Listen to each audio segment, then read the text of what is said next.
Let's understand why Shiba Inu claims to be a Dogecoin killer, as Dogecoin was a fork of Litecoin and started as a meme. It did not have the ability to use smart contracts, whereas the Shiba Inu token, being on Ethereum, can leverage smart contracts to create its utility, like allowing you to lend it out to others, swap it for other tokens, create dApps, and more. Shiba Inu is able to do a few extra things that Dogecoin is not, so it claims to be the Dogecoin killer. Shiba Inu tried various marketing hacks to gain traction, like sending half of the tokens to Vitalik, who is the creator of Ethereum.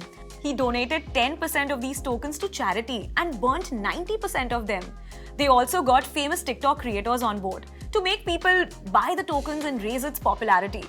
They also rewarded Shiba Inu holders who deposited their tokens in bank-like pools called liquidity pools. This caught on and the price exponentially rose in the last 5 months, taking another meme cryptocurrency into top 15 coins by market cap.